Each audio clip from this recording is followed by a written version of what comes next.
우리 교회 성가대 이름이 시온입니다. 시온. 언제 시온이라는 이름을 지었는지는 저는 잘 모르겠습니다. 그렇지만 전 세계에 있는 성가대 이름 가운데에서 가장 많은 이름이 분명한 것은 시온일 것입니다. 시온의 뜻이 있기 때문에 시온이라고 이름을 지었겠죠.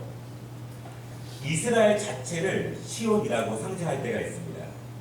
그리고 하나님께서 임재하시는 성전 그리고 예루살렘을 시온이라고 말하기도 합니다. 그리고 사진에 있는 것처럼 예루살렘이 있는 저 언덕을 시온산 이렇게 말하기도 합니다.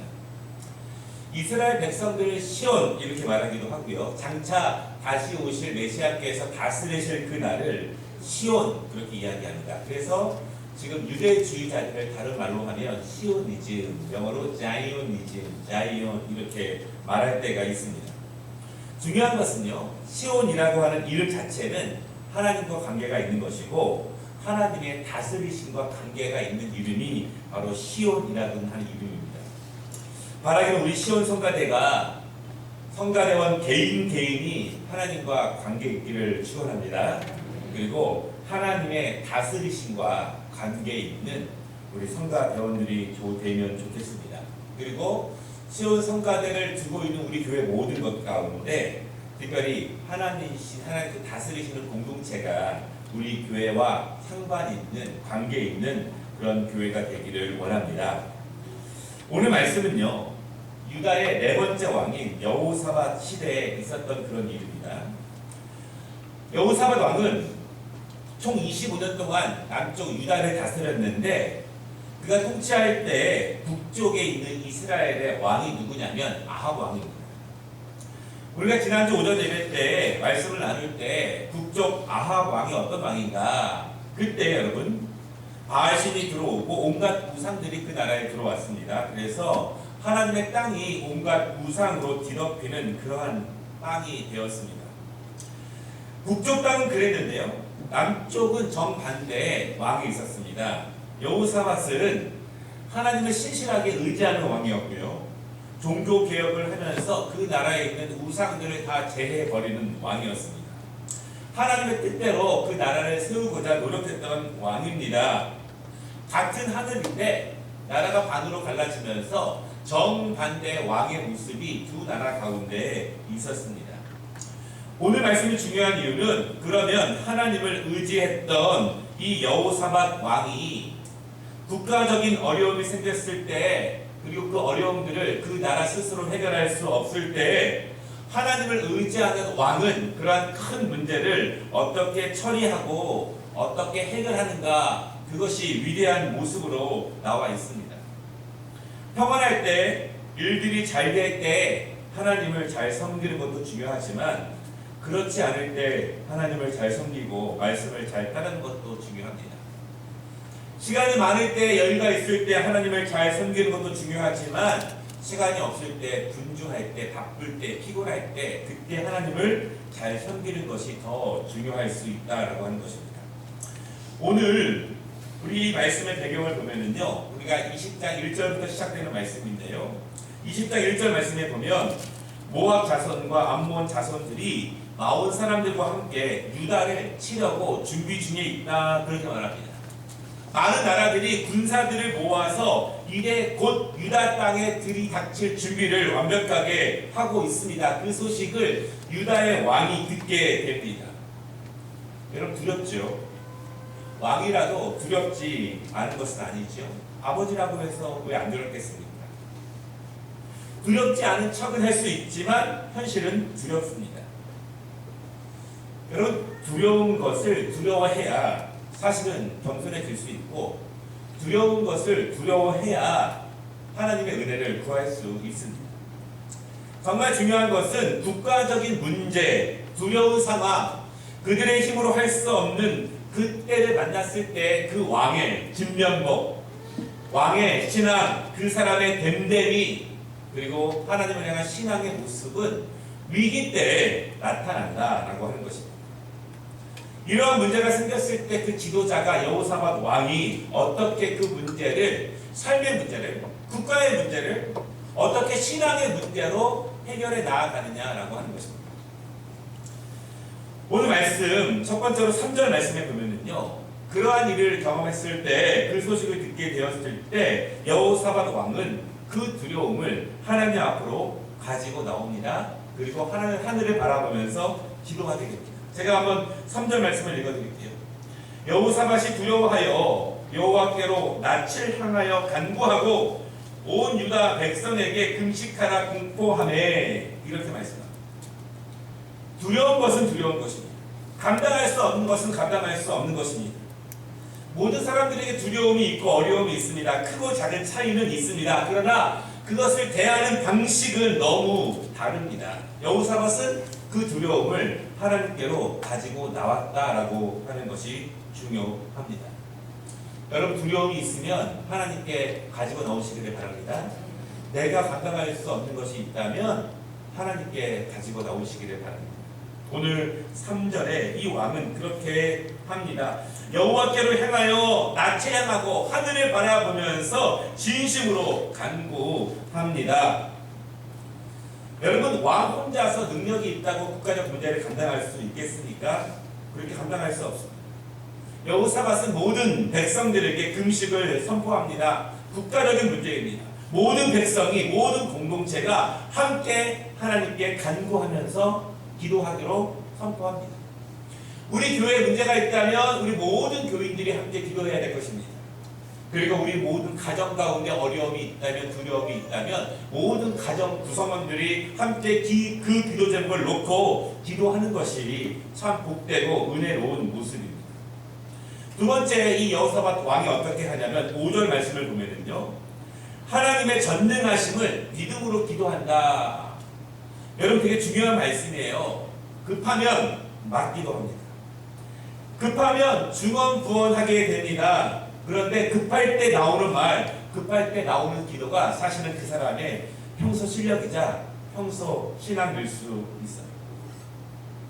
기도는 말씀을 기준으로 하는 것입니다. 여러분, 말씀이 그 사람의 기도의 능력이 됩니다. 기도는 자신의 신앙적 경험을 기준으로 하는 것입니다. 기도는 하나님께서 이미 이루셨던 일들을 근거로 기도하는 것이 기도예요. 6절 말씀을 보면은요, 6절부터 여호사밧이 기도하는 내용이 나오는데 그 기도가 위대한 기도입니다. 첫째로 뭐라고 말하냐면, 그는 그들의 조상들을 하나님께서 이방 민족으로부터 어떻게 보호하셨는가, 그것을 기억하고 기도하는 거예요. 하나님, 우리 아버지, 우리 어머니, 우리 조상, 우리 가정들이 이렇게 어려움이 있었을 때 하나님께서 이렇게 열어주시고 해결해 주시고 우리를 보호해 주셨습니다. 과거에 하나님께서 우리와 우리 조상들에게 주신 은혜를 기억하며 열거하며 기도하는 것입니다. 두 번째는요, 그들이 가나안 땅으로 들어오기 전에 하나님께서 그 땅을 약속하시고 가나안 땅에 들어왔을 때 그 모든 적군들을 물리쳐 주신 것을 기억하면서 기도합니다. 여러분, 두렵고 떨림이 있을 때, 기도의 제목들이 있을 때 하나님께서 이미 우리에게 행하신 일들을 기억하면서 기도하시기를 바랍니다. 어제까지 우리를 보호하신 하나님께서 내일도 지켜주실 것을 믿음으로 기도하시기를 바랍니다. 세 번째로 그가 무엇을 기도하냐면 9절 말씀에 보면은 여호사밧이 기도하기를, 하나님의 민족에게 재앙이나 전염병이나 기근이 임할 때 주의 성전에 모여서 주님의 이름을 부르짖으면서 기도하면 하나님께서 구원하시겠다라고 말씀하신 그 약속을 믿음으로 기도하는 것입니다. 여러분, 우리 기근이 들었습니다. 민족적 재앙이 들었습니다. 전염병이 들었습니다. 어떻게 해야 될까요? 하나님께서 율법으로 말씀하셨어요. 너희가 그때 주의 성전에 나와서 주 앞에 부르짖으면 내가 너희를 구원할 것이다. 하나님이 주신 약속에 근거해서 기도했다라고 하는 것이고요. 여러분, 이렇게 기도하면은 하나님이 꼼짝없이 들어주실 수밖에 없어요. 중언부언하는 것이 아니라, 막 기도하는 것이 아니라 하나님께서 우리에게 주신 말씀에 근거해서 그 말씀을 이루어 달라고 하나님께서 우리에게 부르짖으라고 말씀하셨기 때문에 그것을 놓고 기도하는 것입니다. 그런데 중요한 사실은요, 13절 보면은 모든 사람들이 기도합니다. 자녀와 어린 아이까지 모두가 여호와 앞에 섭니다. 예외가 없다는 것입니다. 우리가 함께 기도하는데 젖먹이 아이나 학생의 청년이나 예외가 없습니다. 모두가 함께 기도하는 것이 중요하고, 하나님의 언약 백성, 언약 공동체라고 하는 것은 어른만 말하는 것이 아니라, 아이만 말하는 것이 아니라, 어린아이부터 어른에 이르기까지 모두가 하나님의 언약 백성이라 하는 사실을 여러분 꼭 기억하시기를 바랍니다. 국가적인 간구에 하나님이 주신 방법대로 기도할 때 하나님은 반드시 응답하십니다. 말씀에 의지해서 기도하면 하나님이 말씀대로 응답하십니다. 12절 말씀을 보면 우리가 아무것도 할 수 없음을 인정하는 것입니다. 그리고 뭐라고 말씀하십니까? 오직 주만 바라볼 때, 내가 할 수 없기 때문에 다른 거 보지 않고 오직 주만 바라볼 때, 그때 하나님께서 응답하십니다. 바라기는 여러분 오직 주만 바라보시기를 바랍니다. 다른 사람들이 위로할 수 있지만 하나님이 하셔야 되는 일입니다. 정말 힘들고 어려울 때 주위 사람들은 잘 건면하기 어려울 수 있어요. 왜냐하면 너무 힘들어 보이고 너무 아파하기 때문에 주위 사람들은 조심스러울 수밖에 없습니다. 그때 오직 주만 바라보시기를 바랍니다. 여러분, 그렇게 기도할 때 하나님은 응답하신다고 말씀하셨기 때문에 오늘 응답을 주십니다. 14절 말씀을 보면 하나님께서 레위인 중에 한 명인 야하시엘에게 하나님의 신탁, 즉 하나님의 감동이 그에게 임해서 그가 하나님이 주신 감동을 선포합니다. 15절 말씀을 보면 그 신탁이 거기 나옵니다. 이렇게 말하는 거예요. 너희는 이 큰 무리로 말미암아 두려워하거나 놀라지 말라. 너희는 지금 사방에 많은 이방 백성들이 군사를 모아서 너희를 치려고 준비하고 있는 그 소식을 들었다. 그러나 두려워하거나 놀라지 말라. 왜냐하면 이 전쟁은 너희에게 속한 것이 아니요 하나님께 속한 것입니다. 여호사밧과 백성들은 기도했습니다. 이방 민족들이 그들을 치료했을 때 하나님은 어떻게 보호하심을 기도했고, 가나안 땅에서 수많은 대적들이 있을 때 하나님이 그들을 어떻게 처리하셨는지를 믿고 감사하고 찬양하고 기도했습니다. 하나님이 말씀대로 기도한 대로 그렇게 응답하시는 거예요. 너희는 두려워하지 말라. 이 전쟁은 너희에게 속한 것이 아니라 하나님께 속한 것입니다. 우리의 염려와 근심과 두려움을 우리가 지고 있으면 우리의 문제가 되지만 하나님께 맡기면 하나님의 문제가 됩니다. 믿으십니까? 네. 여러분, 이것이 이론적인 것처럼 보이죠? 이론적이지만 그렇게 되면 그렇게 됩니다. 이것이 우리에게 삶 가운데에서 우리의 가진 두려움과 염려를 하나님께 맡기시기를 바랍니다. 그리고 신탁은 계속됩니다. 내일 적군들이 시스 고개를 올라올 때 이스라엘이 그들을 만날 것이다. 그러나 이 전쟁은 너희가 싸우는 것이 아니라 하나님께서 함께 하실 것이다. 그렇게 말씀하십니다. 하나님의 선포가 임한 거예요. 너희는 두려워하지 말라. 내가 대신 싸울 것이다. 여러분, 그렇게 말씀을 들었을 때 그 말씀을 믿음으로 받는 것도 중요합니다. 하나님이 말씀을 주셨지만 그 말씀을 믿음으로 받지 못하는 경우도 많이 있는데요. 18절 말씀을 보면은요, 이에 여호사밧과 온 유다 백성들이 하나님께 엎드려 경배하고 레위 사람들은 하나님을 찬송하게 됩니다. 그 말씀을 믿음으로 받게 됩니다. 여기까지가 은혜의 말씀이지만 이 말씀이 성가대 헌신예배와 과연 무슨 상관이 있을까? 그런데 지금부터가 성가대 헌신예배와 관계가 있는 말씀이 계속됩니다. 20절을 보면은요, 아침이 되자 하나님의 말씀대로 이스라엘 백성들이 출정합니다.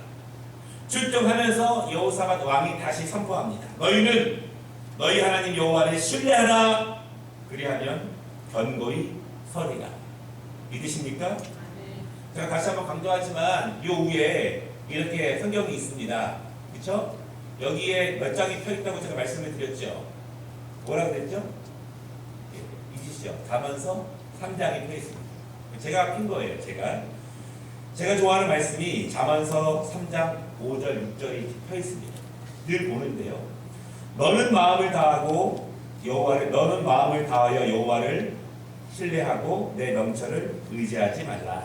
너는 범사에 그를 인정하라. 그리하면 내 길을 지도하시리라. 오늘 여호사밧이 선포합니다. 너희는 너희 하나님 여호와를 신뢰하라. 그러하면 견고히 설 것이다. 그리고 여러분 21절 보면요, 여호사밧이 노래하는 자들을 택하여서 거룩한 예복을 입히고 군대 앞에서 행진하며 여호와를 찬양하게 합니다. 군사들이 있는데 그 앞에 성가대 찬양대를 조직합니다. 그리고 찬양하게 하는데 그 찬양의 내용은 여호와께 감사하자, 그의 인자하심이 영원하미로다, 그렇게 찬양하는 것입니다. 하나님께서 책임져 주시겠다고 하신 전쟁에 이스라엘을 출정합니다. 그런데 찬양하는 사람들을 선봉에 세웠다라고 하는 것입니다.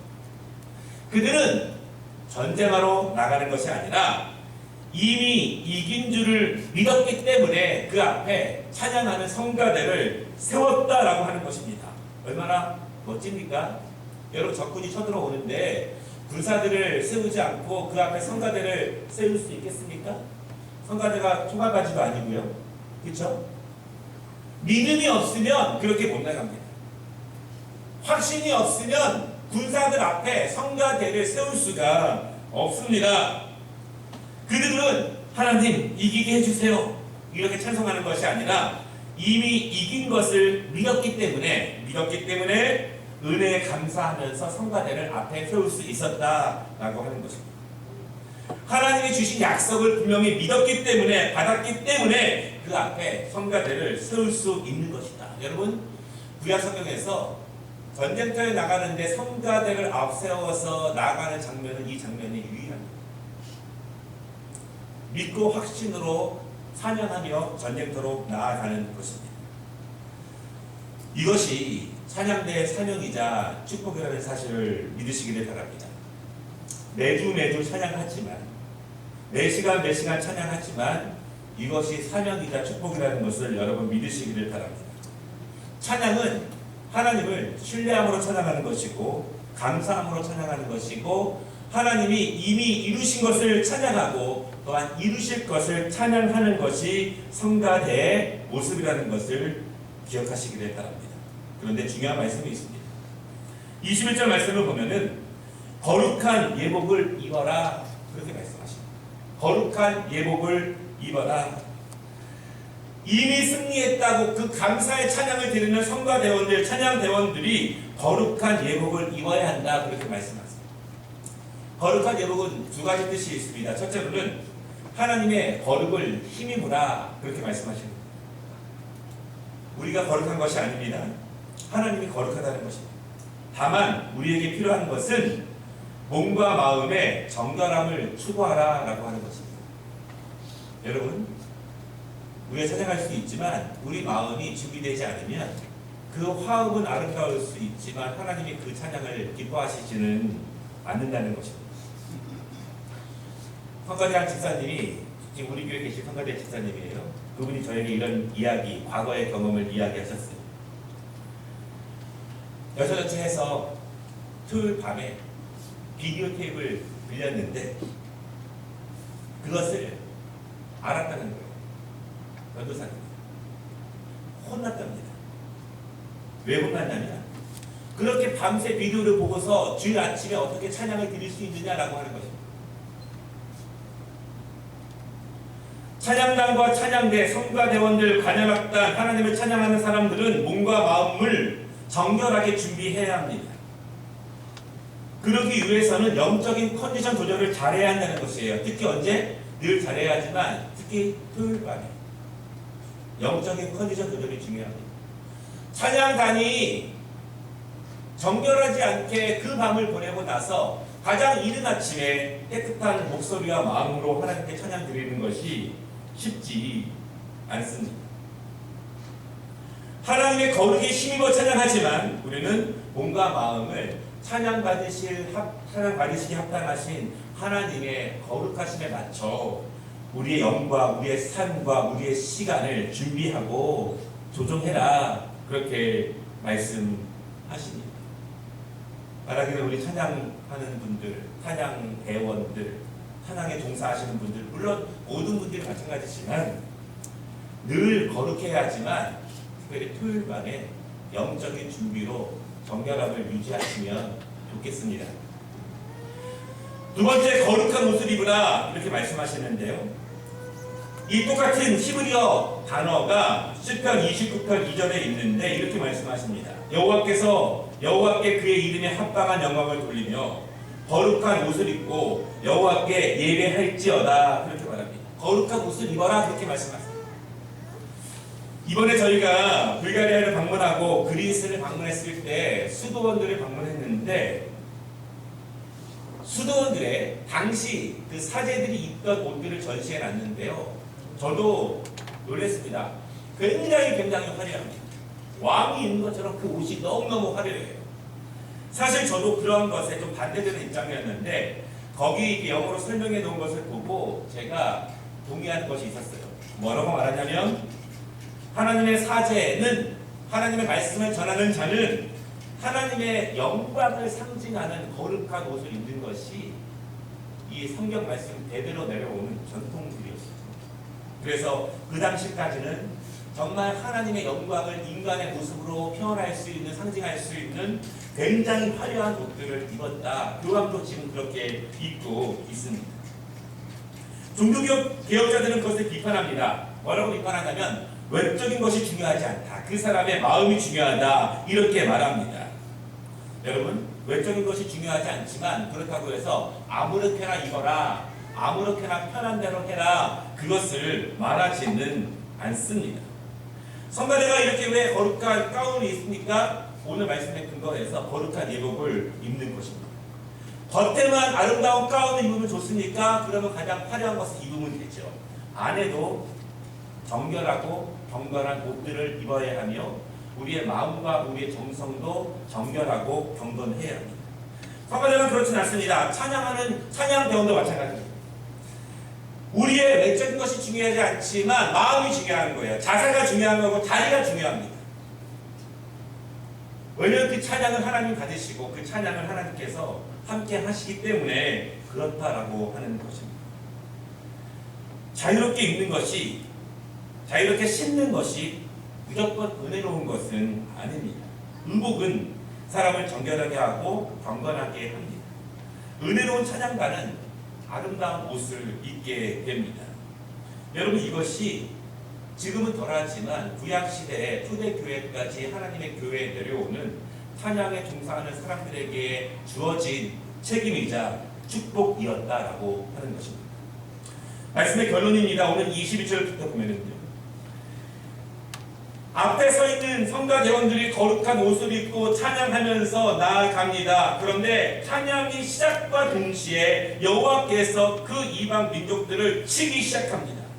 그리고 그들이 서로 죽여 진멸당하게 되고 24절에 보면은요, 한 사람도 도망간 사람 없이 그 안에서 모두가 죽게 되었다. 그렇게 말합니다. 이 전쟁은 이스라엘 전쟁이 아니라 하나님께서 치르신 전쟁이다 라고 하는 것입니다. 우리 성가대원들에게 너무 부담을 많이 준 것 같은데, 그런 사명이 있다는 것을 꼭 기억하시길 바랍니다.